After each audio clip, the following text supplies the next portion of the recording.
Now, TVJ Sports football analyst Anil 1878 Meredith says he's encouraged by the injection of central midfielders Daniel Johnson and Ravel Morrison into the Reggae Boys team. Meredith says both made an impact across the two games, especially their former Manchester United player Morrison. The player that stood out for me, Ravel Morrison, because I thought he didn't dwell on the ball, quick in passing, movement was there, played the quarterback role. I just thought that overall his game helped the team, drove the team forward. His passes into the wide players were good. It allowed the team to push up higher, and the press, he was a part of the press, and also both sides of the ball. To me, he was quite important. He was there for that tackle that didn't get that Saudi player an opportunity to fire at goal. So I think overall, Ravel Morrison for me was my standout player. Jamaica picked up their first win over an Asian team since 2007 on Tuesday in a 2-1 victory over Saudi Arabia. The next FIFA window is in March. Roy Simpson, the team manager, confirmed with the TVJ Sports 2 weeks ago that this window would be used for the UK-based camp and the friendly against the Spanish region of Catalonia. Meanwhile, new Reggae boy Daniel Johnson, who scored in the second friendly against Saudi Arabia, is the English Championship Player of the Season for the 2019-2020 season. The 28-year-old was key to Preston North End last season as he tallied 12 goals and 7 assists in 34 appearances as Preston finished 9th in the league.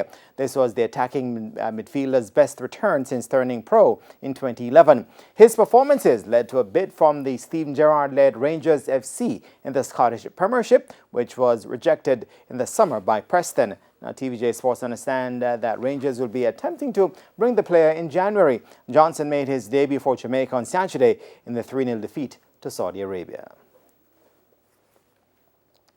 Now, as the Ministry of Sports continues its investigation into the circumstances surrounding two Premier League clubs, Portmore United and Cavalier FC, taking part in unsanctioned practice games recently, the Professional Football Jamaica Limited has weighed in on the matter, noting clubs would, quote, never intentionally do anything that would adversely affect, end quote, their attempts to get the league started. Simon Preston has this story.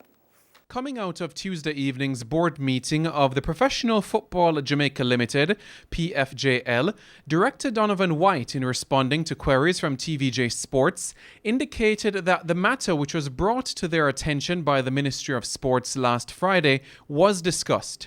He said the board was provided assurances that the respective clubs have dispatched responses to the ministry.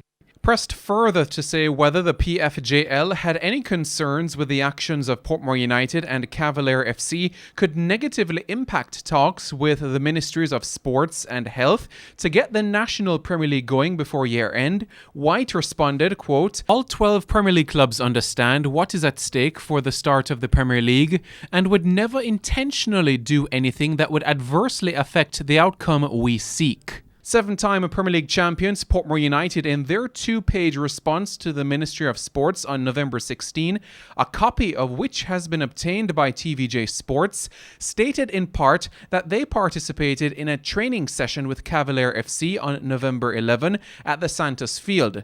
The ministry's letter to the clubs on November 13 had queried whether Portmore participated in a game with Cavalier on November 4.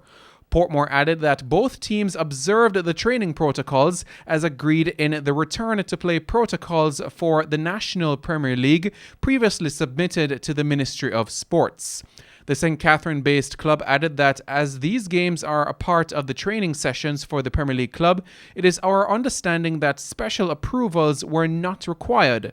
1 month ago, Health Minister Christopher Tufton had this response to the question of training of clubs and the national team. Well, training, as far as I know, is taking place. I've had cases of athletes who are training for big events, doing their testing and training in an environment where they observe some of the protocols around distancing and sanitization and so on. Again, a conversation around that is going to include looking at the protocol to see how we manage the safety of persons who are involved. In the meantime, Portmore further stated that they are in full support of the COVID-19 protocols, which have been set out by the Ministry of Health. The club added that they have submitted their training protocols to both the Ministry of Health and the Ministry of Sports.